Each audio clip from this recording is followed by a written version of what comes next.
तो हो सकता है कि पूरे राजस्थान के अंदर जनता जागरूक नहीं हो। हमने तो एक आंदोलन चलाकर पूरी जनता को जागरूक किया कि उसमें इतना उसका लग क्या रहा है, ताकि इतने पैसे वो ले रहा है।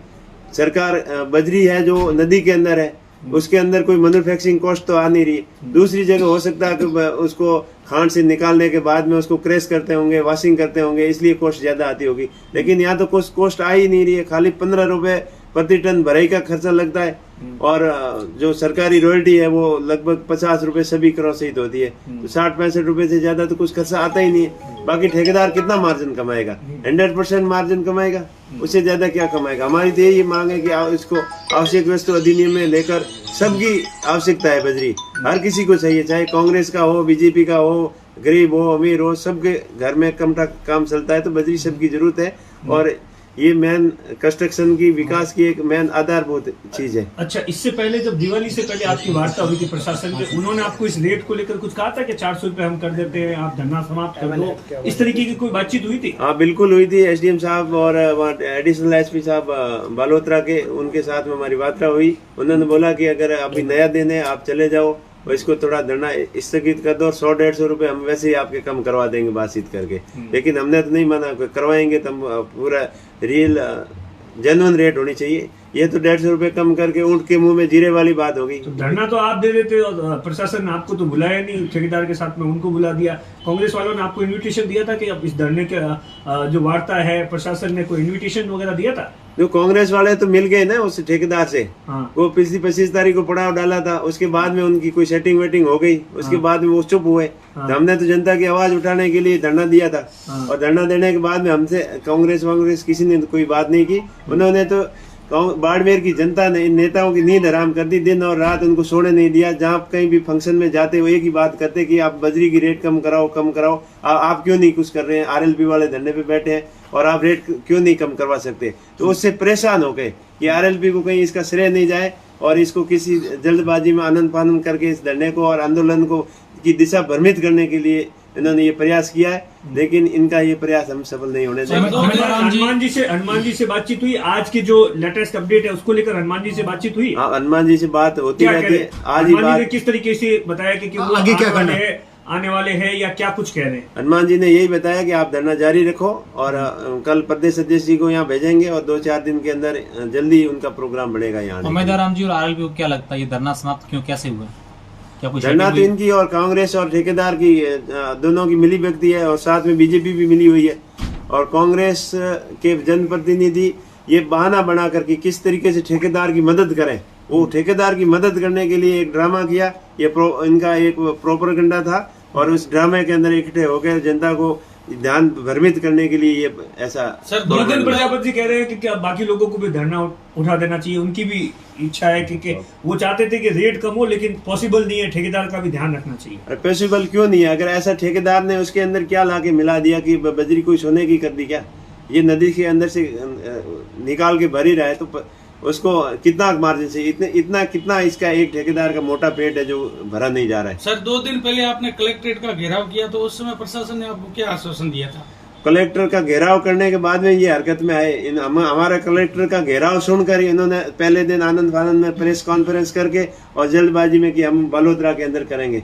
हमारा घेराव से तो घबरा गए कलेक्टर, एसपी साहब, पूरा प्रशासन हिल गया कि जनता इस पूरी जाग चुकी है और अगर हम इसके बारे में कोई डिसीजन नहीं लेंगे तो मामला गड़बड़ होगा।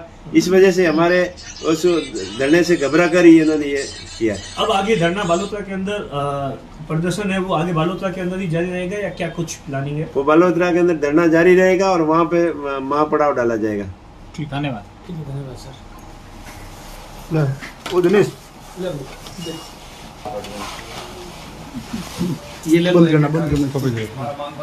जो पिछली 25 तारीख को सर्व समाज द्वारा बालोतरा के अंदर महापड़ाव रखा गया और एसडीएम बालोतरा को ज्ञापन दिया बजरी की रेटों कम करने के लिए, उसके बाद में सर्व समाज वाले सब गायब हो गए। फिर हमने एसडीएम से बात की और एसडीएम ने बताया कि हमारे बस की बात नहीं, हमारे लेवल का मामला नहीं, हमने ऊपर बता दिया।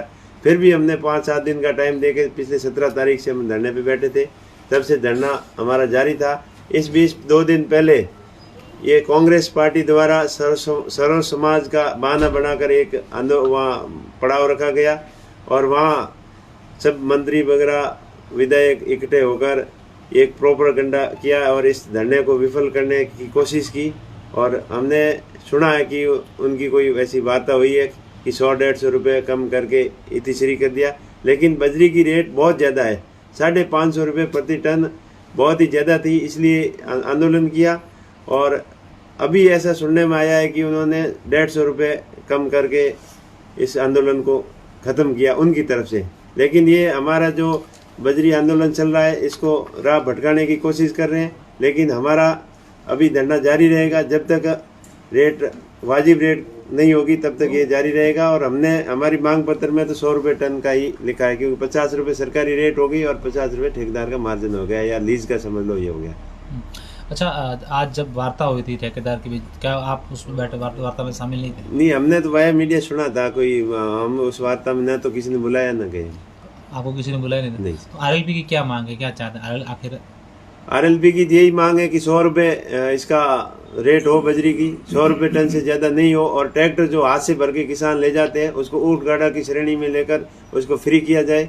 और जितने भी पैसे ये 100 रुपये के हिसाब से जो भी पैसे लेंगे वो 1 नंबर बैंक अकाउंट से पैसे लें और पूरी पैसे की रसीद दे, क्योंकि इसमें राजस्व नुकसान हो रहा है, जीएसटी का नुकसान हो रहा है, इनकम टैक्स का नुकसान हो रहा है।